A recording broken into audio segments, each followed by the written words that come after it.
and welcome to OnceHub Tutorials. I'm Yashashya, a team lead here at OnceHub, and today I'll show you how to allow member users to create and manage chatbots and routing forms in OnceHub. So without any further ado, let's jump into it.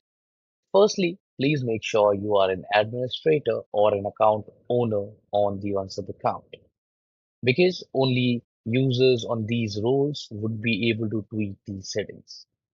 So once you are in as an admin, you land on this home page.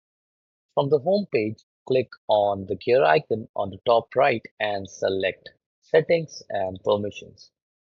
Once you are on the Settings and Permissions page, look for Member Permissions and check the box to allow member users to create and manage chatbots and routing forms and hit Save.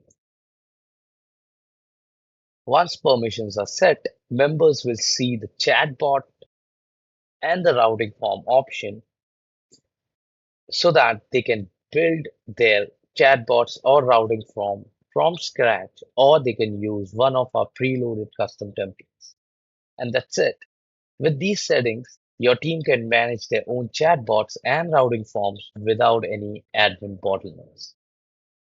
Thanks for watching, and if you ever need any help, you can reach out to us support at oncehub.com.